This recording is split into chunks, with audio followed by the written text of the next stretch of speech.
नमस्कार दोस्तों, प्रयास ऑनलाइन स्टडी के इस डिजिटल प्लेटफॉर्म पर आप सभी का हार्दिक स्वागत है।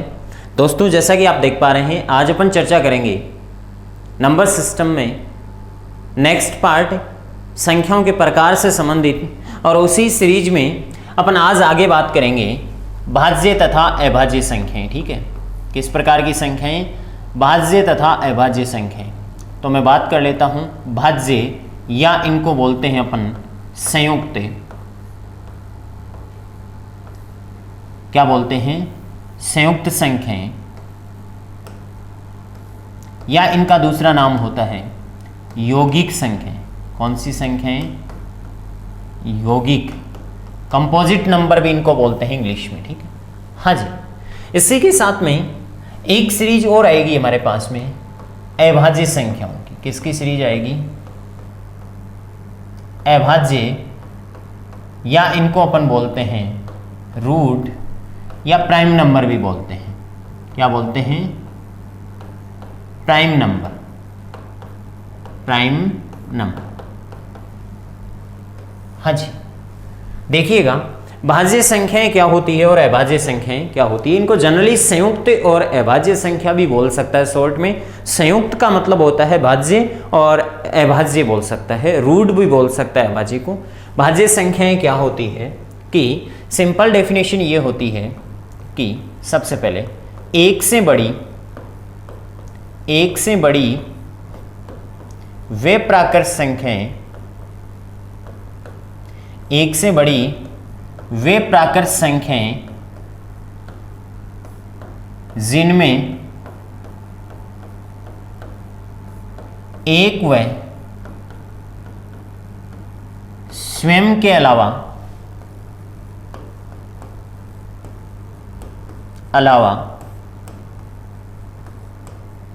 किसी अन्य संख्या का भाग पूरा जाए।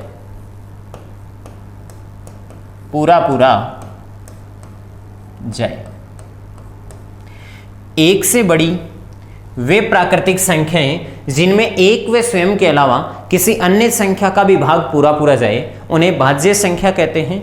और अभाज्य संख्या की क्या डेफिनेशन होती है? देखिएगा, एक से बड़ी, ऑथेंटिक डेफिनेशन में एक से बड़ी वर्ड काम में लिया जाता है। एक से बड़ी, और ये नेचुरल नंबर में होती है सारी की सारी। एक से बड़ी वे प्राकृत संख्याएं जिनमें एक व स्वयं के अलावा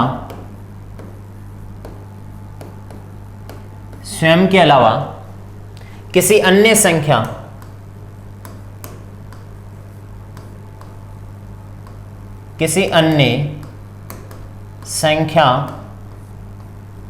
का भाग पूरा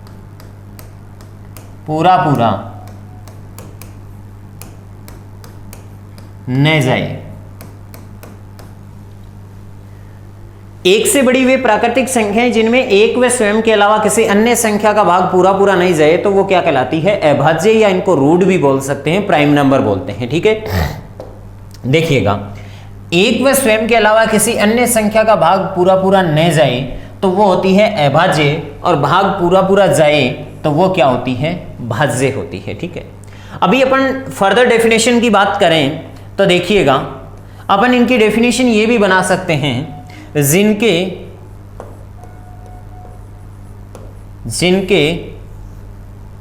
दो से अधिक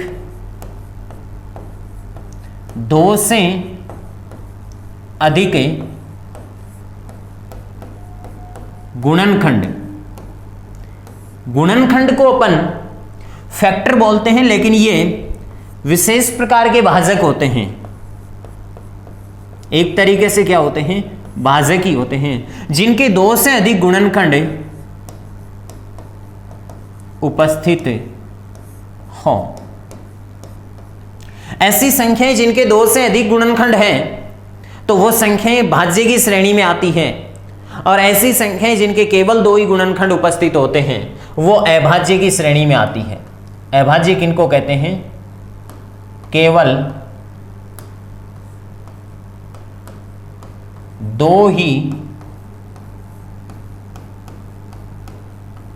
गुणनखंड या जिनको क्या बोलते हैं, भाजक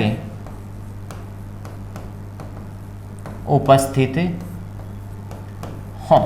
केवल दो ही गुणनखंड उपस्थित हो या दो ही भाजक उपस्थित हो उनको कहते हैं अपन अभाज्य संख्याएं, और दो से अधिक गुणनखंड होता है उन्हें कहते हैं अपने भाज्य संख्याएं। देखो क्या डेफिनेशन, किस प्रकार से अपन ने चीजों को समझी, उनके एग्जाम्पल लेते हैं। अगर मैं काउंटिंग स्टार्ट करूं 1 से, तो देखिएगा एक न तो भाज्य होती नहीं अभाज्य होती, इसके बाद में 2 को लेता हूं तो 2 क्या होती है, अभाज्य, क्योंकि 2 के सिर्फ 2 ही फैक्टर होते हैं, 1 और 2। 2 ही गुणनखंड होंगे, इसका मतलब 2 ही संख्याओं का भाग जाएगा पूरा पूरा। तो आप 2 तरीके से बोलते हो लेकिन दोनों का मीनिंग एक ही है। ऐसी संख्याएं जिनके केवल 2 ही गुणनखंड होते हैं या 2 ही संख्याओं का भाग पूरा पूरा जाए, उन संख्याओं को अभाज्य संख्या कहते हैं। तो जैसे 2 हो गई, 2 के बाद में आपके पास में 3 हो गई, 3 के बाद में 4 में 2 से अधिक संख्याओं का भाग जाता है, एक तो 1 का जाता है, एक 4 का जाता है, इसके अलावा 2 का भी भाग जाता है। फिर अगली संख्या आपके पास में 5 आ गई, फिर अगली संख्या आपके पास में 7 आ गई, बीच में जो 6 आई वो अपने आप में क्या है, भाज्य संख्या है। 7 अभाज्य संख्या हो गई, 8 भाज्य संख्या है, 9 भाज्य संख्या है, 10 भाज्य संख्या है, 11 एक अभाज्य संख्या होती है। 11 क्या होती है, अभाज्य। 11 के बाद में 13 हो गई, 13 के बाद में आपके पास में कौन सी हो गई, 17 हो गई, उसके बाद में 19 हो गई, और उसके बाद में कौन हो गई, 23 हो गई। ठीक है, इस प्रकार से मैंने देखा। तो देखो 10 के बाद में 12 आपके पास में भाज्य संख्या हो गई, 14 आपके पास में भाज्य हो गई, 15 आपके पास में भाज्य हो गई, 16 आपके पास में भाज्य हो गई, 17 अभाज्य हो गई, तो क्या हुआ, 18 आपके पास में भाज्य हो गई, और 20 आपके पास में भाज्य हो गई। इस प्रकार से जो संख्याएं आती है वो भाज्य संख्याओं की श्रेणी में आती है। और अभाज्य संख्याओं की श्रेणी में कौन कौन सी संख्याएं आती हैं, जिनके केवल और केवल 2 ही गुणनखंड होते हैं, मतलब 2 ही संख्याओं का जिनमें भाग जाता है। जिनमें 2 ही संख्याओं का भाग जाता है उनमें कॉमन सी संख्या एक तो 1 होती है और एक स्वयं होता है। एक तो 1 का भाग जाए और एक स्वयं का भाग जाए, वो संख्याएं अपने आप में कौन सी संख्याएं होती है, अभाज्य संख्याएं होती है। इसके बाद में आगे चलता हूं मैं, 23 के बाद में अगली संख्या कौन सी है जो अभाज्य होगी, 24 अपने आप में एक सम संख्या है, और सम प्राकृतिक संख्याओं में सिर्फ 2 ही एकमात्र सम प्राकृतिक संख्या है जो क्या होती है, अभाज्य संख्या होती है। इसके बाद में कोई भी सम संख्या देख लो अभाज्य संख्याओं की श्रेणी में नहीं आती है। तो बताओ फिर 25, 26, 27, 28 और 29, ये 29 हो गया। इसके बाद में आपके पास में 31 हो गया। 31 के बाद में 33 अपने आप में भाज्य संख्याओं की श्रेणी में आती है, क्योंकि 3 का भाग भी जाता है, 11 का भाग भी जाता है, 33 का भी जाता है, 1 का भी जाता है। तो दिन में 2 से अधिक संख्याओं का भाग जाता है, वो संख्याएं भाज्य संख्याओं की श्रेणी में आती है। और जिनमें केवल 2 ही संख्याओं का भाग जाता है वो अभाज्य संख्याओं की श्रेणी में आती है। तो 33 को अवॉइड करो। फिर 34 अपने आप में एक सम संख्या, इवन नेचुरल नंबर आ गई। फिर बात करते हैं 35 की। 35 एक अपने आप में भाज्य संख्या है, 36 भी भाज्य संख्या है, 37 में किसी संख्या का भाग नहीं जाता। इसका मतलब ये आ गया आपके पास में 37 अभाज्य संख्या आ गया। 37 के बाद में आगे बात करता हूं आपके पास में 38 अपने आप में अभाज्य संख्या नहीं है, भाज्य है। 39 अपने आप में भाज्य संख्या है, ठीक है, 40 अपने आप में भाज्य संख्या है, और 41 एक अभाज्य संख्या हो गई। ठीक है, 41 के आगे कौन सी संख्या आएगी बताओ बंधु, 41 के आगे 43 आ गई। ठीक है, ये भी अभाज्य संख्याओं की श्रेणी में आती है।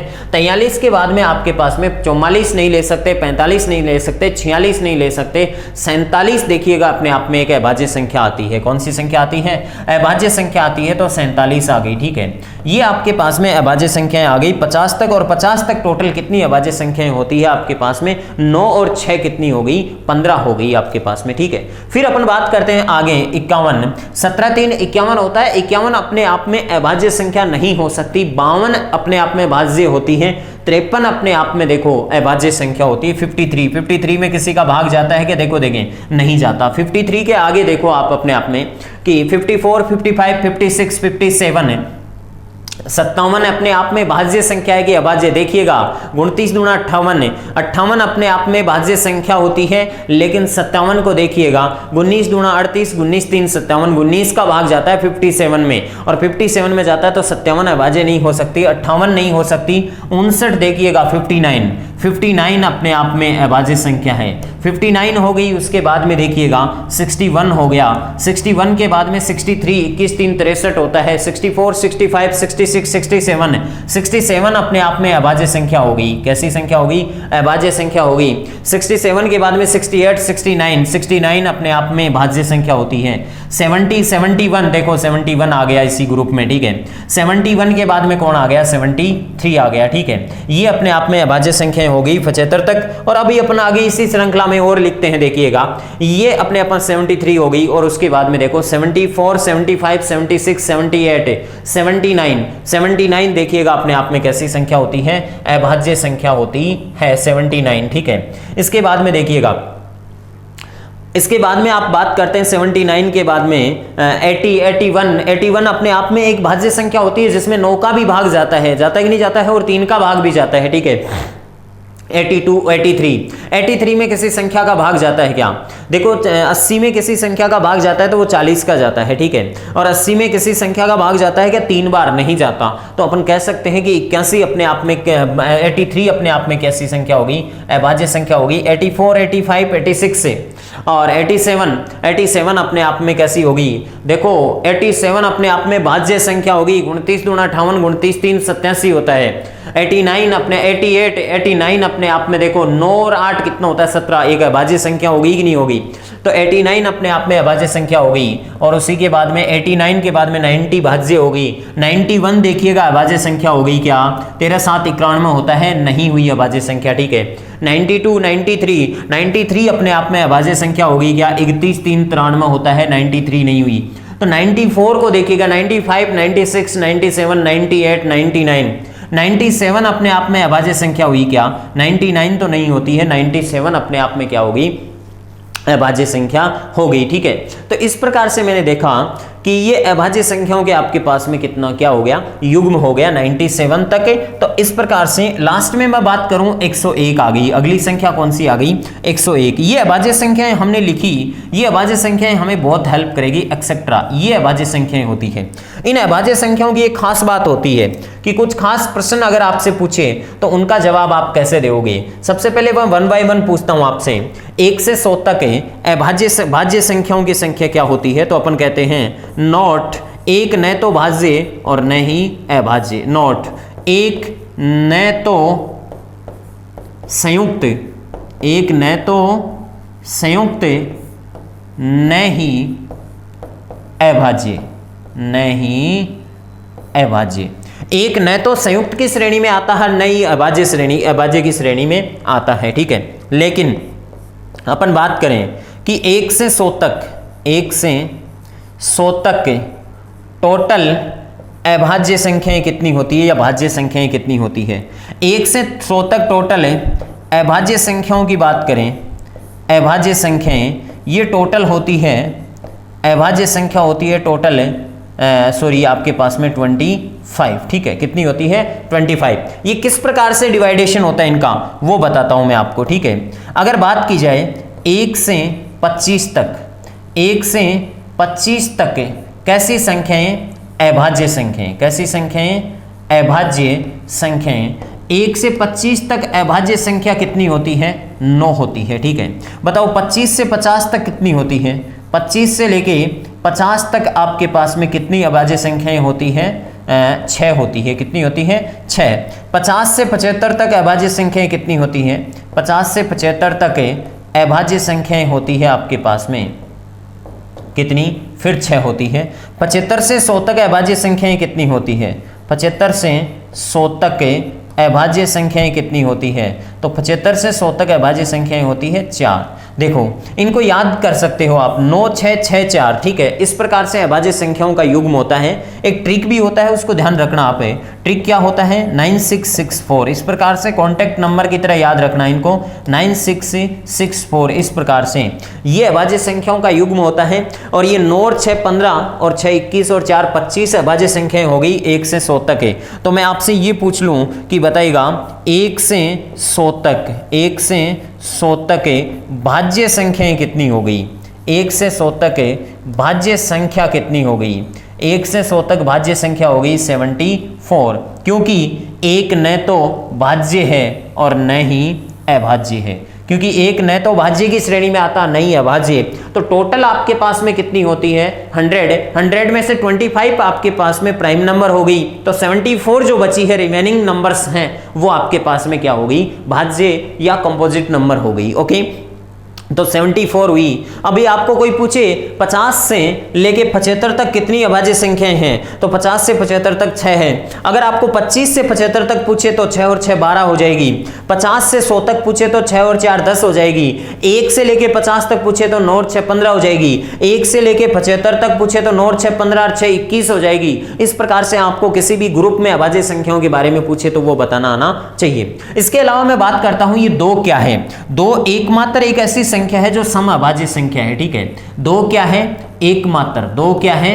एकमात्र सम अभाज्य संख्या है। क्या है? सम अभाज्य संख्या है। 2 के अलावा कोई भी सम संख्या अभाज्य संख्या नहीं है, सम अभाज्य संख्या है। 2 एकमात्र सम अभाज्य संख्या होती है। 2 के अलावा कोई भी सम संख्या अभाज्य संख्या नहीं होती, क्योंकि उन सब में 2 का क्या जाता है? भाग जाता है। तो देखिएगा भाज्य संख्याओं के 2 से अधिक फैक्टर होते हैं। जैसे आप कहोगे 18 में 3 का भी डिवाइड होता है, 6 का भी डिवाइड होता है, 9 का भी डिवाइड होता है। 18 का तो होना ही है, 1 का तो होना ही है। इसके अलावा अनदर नंबर्स का डिवाइड कंप्लीटली होता है। इसका मतलब ये भाज्य संख्याओं की श्रेणी में आ गया।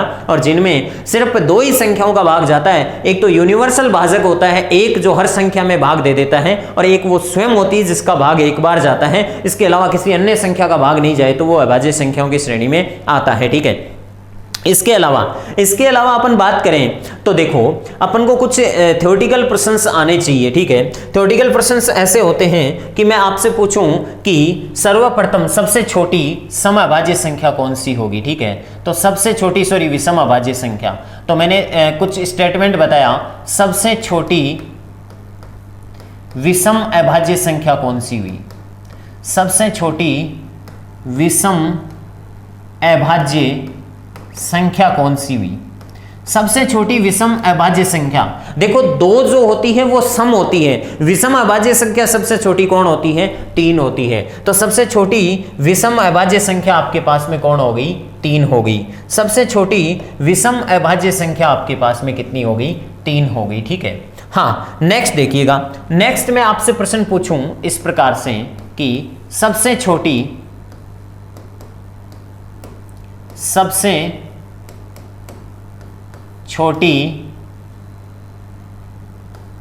संयुक्त संख्या कौन सी है? सबसे छोटी संयुक्त संख्या कौन सी है? संयुक्त का मतलब भाज्य संख्या कौन सी है?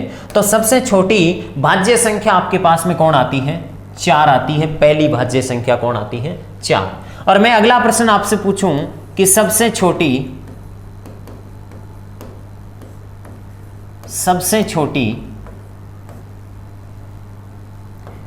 विषम भाज्य संख्या कौन सी होगी? विषम भाज्य संख्या, सबसे छोटी विषम भाज्य संख्या कौन सी होगी? देखिएगा, मेरे ख्याल से सबसे छोटी विषम भाज्य संख्या आपके पास में 9 है। 9 के अलावा कोई भी संख्या पहले ऐसी नहीं आती जो भाज्य हो जाए। एक तो भाज्य में भी नहीं आता और अभाज्य में भी नहीं आता। तो सबसे छोटी भाज्य संख्या 9 हो जाती है आपके पास में। सबसे छोटी विषम भाज्य संख्या कौन हो गई? 9 हो गई, ठीक है। हाँ जी, नेक्स्ट मैं आपसे पूछना चाहता हूं कि अगला क्वेश्चन है आपके पास में, सबसे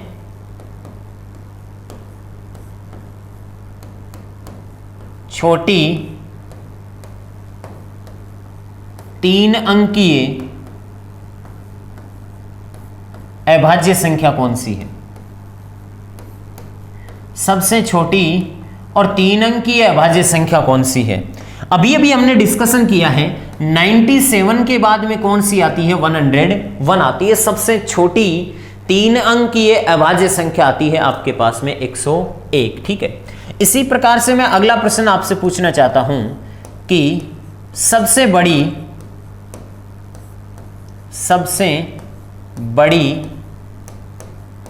2 अंकीय, ये सारी चीजें कितने ही एग्जाम्पल लिख लो, कितने ही स्टेटमेंट लिख लो, जितना आपका बेसिक कंसेप्ट क्लियर है, आपको पता है कि ये अभाज्य है, ये भाज्य है, तो ऑटोमेटिक जनरेट हो जाता है, ये पता चल जाता है। सबसे बड़ी 2 अंकीय अभाज्य संख्या,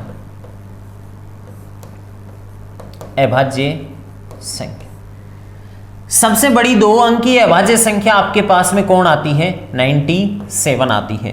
देखिएगा, सबसे बड़ी 2 अंकीय अभाज्य संख्या, तो वो लास्ट में कौन आई आपके पास में? 97 आई। उसके बाद में 99 भाज्य होती है और 100 भी क्या होती है? भाज्य होती है। ठीक है, हाँ जी। जनरली अपन चर्चा करें कि 1 से 100 तक है, 1 से 100 तक के अभाज्य युग्मों की संख्या कितनी होगी? अभाज्य युग्म किनको कहते हैं? जिनको अपन इंग्लिश में बोल सकते हैं प्राइम पेयर। 1 से 100 तक है अभाज्य युग्म कितने होते हैं? देखो, एग्जाम में पूछा जा चुका है इस प्रकार का प्रश्न कि 1 से 100 तक अभाज्य युग्म कितने होते हैं? 8 होते हैं। ये 8 अभाज्य युग्म कौन कौन से होते हैं, इनके बारे में बताता हूं मैं। ऐसी संख्याओं के युग्म जिनका अंतर कितना होता है? 2 होता है। ऐसी अभाज्य संख्याओं का युग्म, ऐसी अभाज्य संख्याओं का युग्म जिनका अंतर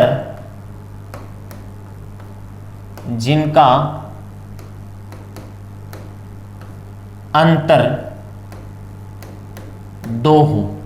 ऐसी अभाज्य संख्याओं का युग्म है जिनका अंतर कितना हो? 2 हो। एग्जाम्पल के तौर पे बताता हूं मैं आपको कौन कौन सी संख्याएं हैं जिनका अंतर 2 होता है। देखो, अपन स्टार्ट करते हैं। 3 और 5 का अंतर 2 है, 5 और 7 का अंतर 2 है, 11 और 13 का अंतर 2 है, 17 और 19 का अंतर 2 है। तो देखिएगा, स्टार्ट कर लेते हैं एग्जाम्पल के तौर पे। 3 और 5 का अंतर 2 का है, इसी प्रकार से 5 और 7 का अंतर 2 का है, और उसी प्रकार से 11 और 13 का अंतर कितने का है? 2 का है। उसी प्रकार से 17 और 19 का अंतर भी कितने का है? 2 का है। ठीक है, ये आपके पास में 4 युग्म हो गए। 17 और 19 का अंतर भी 2 का है। फिर 19 और 23 का 4 का अंतर होता है। 29 और 31 हो गया, 41 और 43 हो गया, और साथ ही साथ 59 और 61 हो गया, 71 और 73 हो गया। तो 29 और 31 हो गया आपके पास में, तो 29 और 31 हो गया। ठीक है, 41 और 43 हो गया, 59 और 61 हो गया, 59 और 61 हो गया, 71 और 73 हो गया। इस प्रकार से देखो, ये आपके पास में 29 और 31, 41 और 43, 59 और 61, 71 और 73, इसके अलावा कोई युग्म ऐसा नहीं है जिनका अंतर कितने का हो? 2 का हो। तो ऐसी अभाज्य संख्याओं का युग्म जिनका अंतर कितने का हो? 2 का हो, उनको क्या कहा जाता है? प्राइम पेयर कहा जाता है। अभाज्य युग्म तो 1 से 100 तक है। ऐसे अभाज्य युग्मों की संख्या कितनी होती है आपके पास में? 8 होती है। ठीक है, तो प्राइम पेयर आप ध्यान रखना, सह अभाज्य अलग होता है, प्राइम पेयर अपने आप में क्या होता है? अलग होता है। ठीक है, ये कुछ खास चीजें थी अभाज्य संख्याओं से रिलेटेड। और जनरली किसी अभाज्य संख्या में अगर आप 5 का भाग देते हो तो रिमाइंडर आपके पास में या तो 1 बचेगा, 6 का भाग देते हो तो रिमाइंडर या तो 1 बचेगा या फिर कितना बचेगा? 5 बचेगा। ठीक है, देखो, जनरली किसी भी अभाज्य संख्या सामान्यतः होता है, ऐसा कोई जरूरी नहीं है। ठीक है, सामान्यतः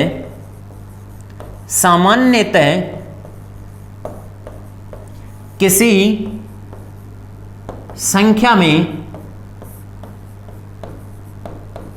सामान्यतः किसी संख्या में 6 का भाग देने पर शेषफल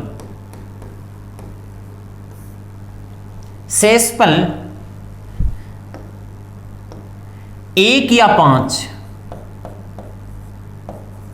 आए, शेषफल 1 या 5 आए तो वह अभाज्य संख्या हो सकती है।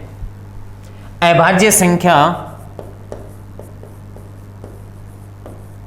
हो सकती है, लेकिन वह संख्या 5 या 5 से क्या हो, बड़ी हो। लेकिन 5 या 5 से क्या हो, बड़ी हो। देखो क्या खास बात बोली है, ध्यान से समझना। कोई बड़ी सी संख्या दे दी, वो भाज्य होगी कि अभाज्य होगी, ये डिसीजन लेना पड़े हमें। तो देखिएगा, किसी भी संख्या में आप 6 का भाग दे दो, अगर 1 या 5 रिमाइंडर आए तो वो अभाज्य संख्या हो सकती है, ये ध्यान रखना। होती है नहीं, हो सकती है। कैन में फर्क होता है, कहने का मतलब हो सकती है, इसका मतलब होगी, ये तो नहीं जरूरी है। तो देखिएगा, मैं बात करता हूं 5 या 5 से बड़ी होनी चाहिए। 5 में यदि 6 का भाग लगाया तो रिमाइंडर कितना बचा? 5 में यदि 6 का भाग लगाओगे तो 5 ही शेष बचेगा कि नहीं बचेगा? बचेगा। ठीक है, इसके बाद में अगली संख्या अभाज्य संख्या 7 होती है। 7 में 6 का भाग लगाओ, रिमाइंडर कितना बचेगा? 1 बचेगा, कोई बात नहीं है। उसके बाद में मैं आपसे पूछना चाहता हूं, अगली संख्या 9 होती है। कौन होती है? 9 होती है, जो अभाज्य संख्या नहीं होती। उसके बाद में 7 के बाद में 11 होती है। 11 में 6 का भाग दोगे तो कितना रिमाइंडर आएगा? 5 शेषफल बचेगा। और उसके बाद में 13 होती है। 13 में 6 का भाग लगाओ, रिमाइंडर कितना आएगा? 1 शेषफल बचेगा। उसके बाद में अगली संख्या आपके पास में कौन सी आती है? देखो, अगली संख्या आपके पास में आती है कौन सी? 17। 17 में आप 6 का भाग लगाओ, रिमाइंडर कितना आएगा? 5 6 दूनी 12 और 5 शेषफल बचेगा। और उसके बाद में 19 आता है, तो 6 3 18 और रिमाइंडर कितना बचेगा? 1 शेष बचेगा। उसी प्रकार से रैंडमली संख्या लेना शुरू कर दो। अबे एक 41 अभाज्य संख्या होती है, जिसमें 6 6 36 बचेगा कितना? 5 शेषफल बचेगा। मतलब किसी भी अभाज्य संख्या में अगर आप 6 का भाग लगाते हो, 5 या 5 से बड़ी होनी चाहिए। कुछ ऐसी अभाज्य संख्या है जैसे 2 है, 3 है, ये अभाज्य होते हुए भी रिमाइंडर इनका 2 और 3 ही बचता है। तो लेकिन बात करूं मैं कि कुछ अभाज्य संख्याएं 2 और 3 के अलावा जितनी भी अभाज्य संख्या उनमें 6 का भाग लगाओगे तो या तो 1 बचेगा या 5 बचेगा। तो अपन बात कर लेते हैं कोई अभाज्य संख्या, जैसे 73 एक अभाज्य संख्या है। ठीक है, 73 में 6 का भाग लगाया, 6 कम 6 13 बचा, 6 दूनी 12, 1 शेषफल बचेगा। कितना शेषफल बचेगा? 1 शेषफल बचेगा। हाँ जी, मैंने ये कहा है किसी अभाज्य संख्या में 6 का भाग देने पर शेषफल 1 या 5 बचे तो किसी संख्या में 6 का भाग देने पर 1 या 5 बचे तो वो अभाज्य हो सकती है। लेकिन यह तो जरूरी तो नहीं है, ये सदैव जरूरी नहीं है कि 1 या 5 शेषफल बचे तो वो अभाज्य होई। तो ये मैं लिख देता हूं, लेकिन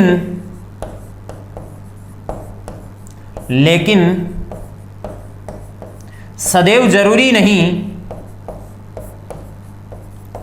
नहीं कि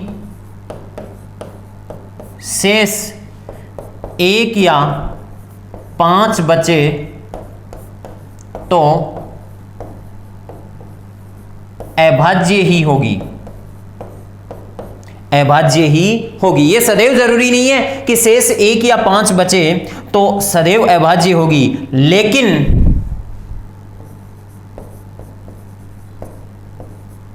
शेष 1 या 5 के अलावा आए तो यह तय है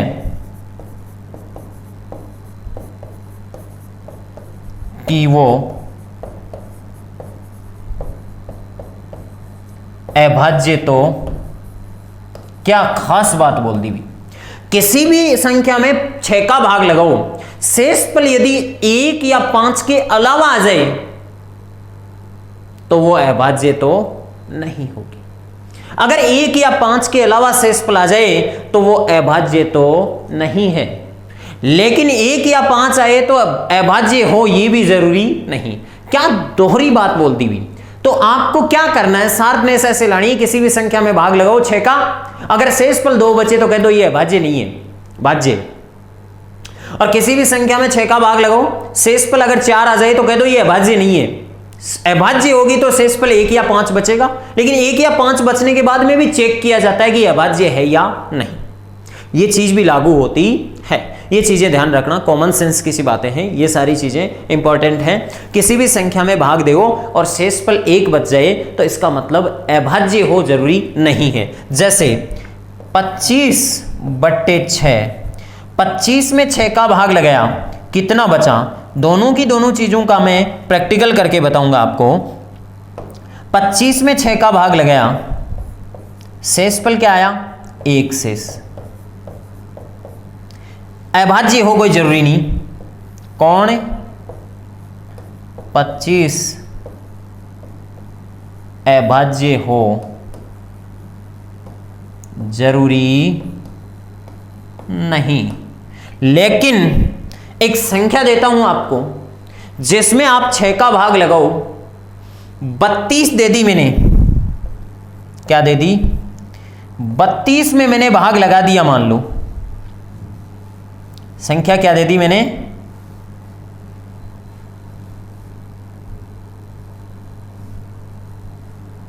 देखो संख्या मैंने ले ली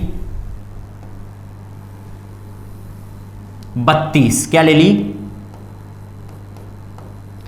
32 में 6 का भाग लगाया और 2 शेष, और 2 शेष आते ही हम कहेंगे अभाज्य तो नहीं है भाई।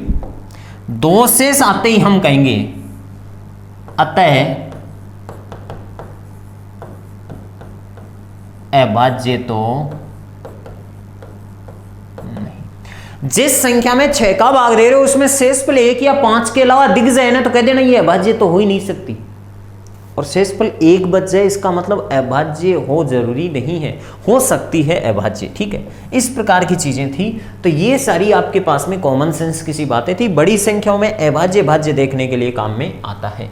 इसके बाद में बात करते हैं अपन सह अभाज्य। सह अभाज्य, अभाज्य युग्म और सह अभाज्य में फर्क होता है भाई। कई बच्चों की दिक्कत होती है कि सर अभाज्य युग्म और सह अभाज्य दोनों में फर्क है, एक को कहते हैं प्राइम पेयर और एक को कहते हैं को प्राइम। अभाज्य संख्याएं सह अभाज्य कौन सी होती है? जो होती है को प्राइम। क्या होती है? को प्राइम नंबर।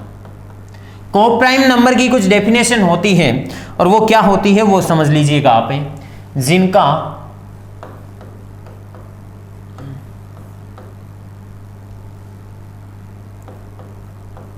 HCF या GCD सदैव क्या रहता है? 1 हो। को प्राइम कौन सी होती है? जिनका HCF या GCD हाईएस्ट कॉमन फैक्टर या greatest common divisor, HCF highest common factor महत्तम समा अपवर्तक, या फिर आपका ग्रेटेस्ट कॉमन डिवाइजर जिस संख्या का 1 हो उसे आप क्या बोलते हो? को प्राइम नंबर बोलते हो, जिनका HCF सदैव 1 हो। अर्थात संख्याओं का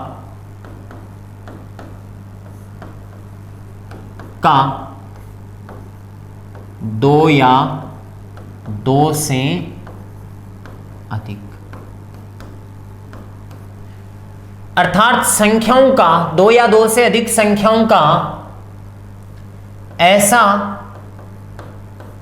समूह है जिसमें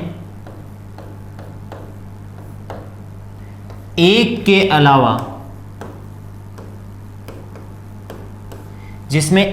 अलावा किसी अन्य संख्या का किसी अन्य संख्या का भाग पूरा पूरा न जाए। दो या दो से अधिक संख्याओं का ऐसा युग्म है जिसमें एक के अलावा किसी अन्य संख्या का भाग जाए नहीं। ऐसे युग्मों में एक आवश्यक शर्त होती है नॉट।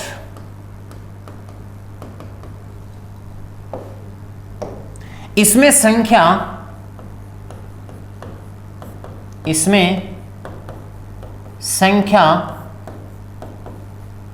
स्वयं भाज्य या अभाज्य हो सकती है।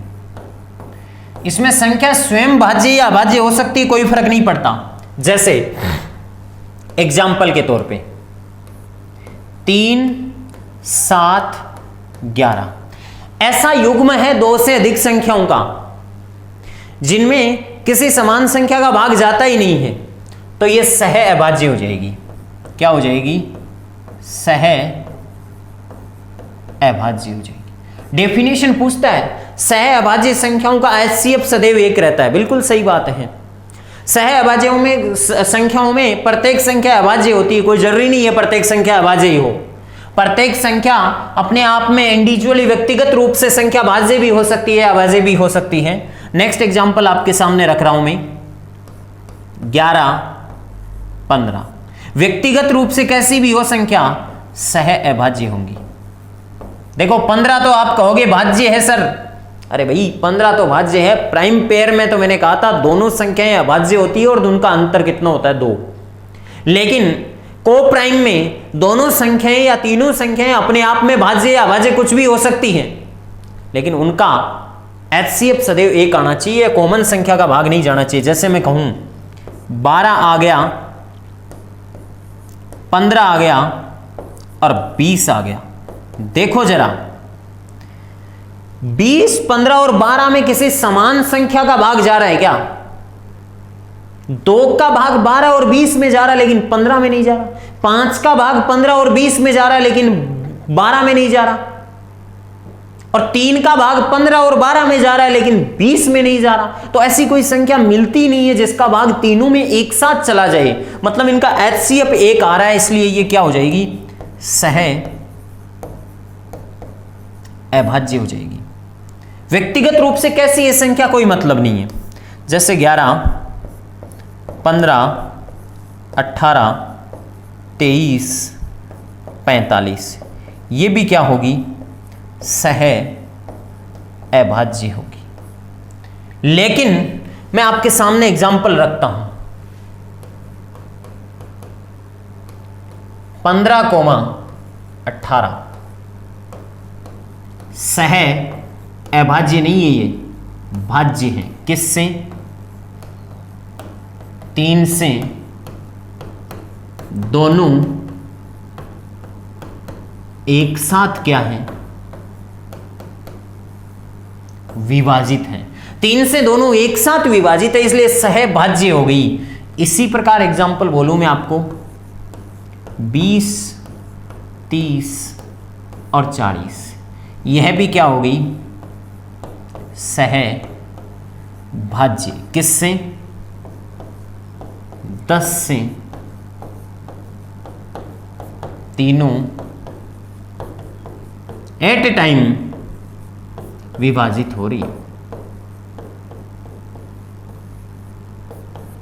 10 से तीनों एक साथ विभाजित हो रही है, इसलिए सहभाज्य हो गई। हाँ जी, एक संख्या का उदाहरण ले रहा हूं 1,1 ये क्या होगी? सह अभाज्य। एकमात्र संख्या है 1,1 जो सहभाज्य होती है, अभाज्य होती है। इसके अलावा 5,5 सहभाज्य हुई साहब। 11,11 क्या हुई? सहभाज्य। हाँ, जितनी भी अभाज्य संख्याओं का युग्म सहभाज्य होगा, यह ध्यान रखना आप। किन्हीं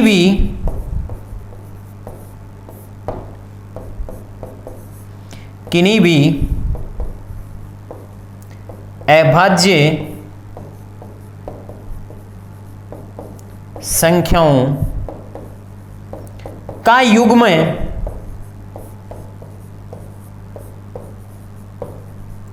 सह अभाज्य होता। अरे जब अभाज्य संख्याओं का युग्म आ गया, वो तो खुद कहती है कि हम में खुद और एक के अलावा किसी अन्य का भाग ही नहीं जाता, तो सबका कॉमन फैक्टर एक ही रहेगा। इसलिए अभाज्य संख्याओं का युग्म तो क्या रहेगा, किन्हीं अभाज्य संख्याओं का युग्म तो सह अभाज्य रहेगा, लेकिन भाज्य संख्याओं का युग्म भी कई बार क्या होता है, सह अभाज्य होता है। जैसे भाज्य संख्याओं का युग्म 12, 15 और 20 तीनों भाज्य संख्याएं हैं।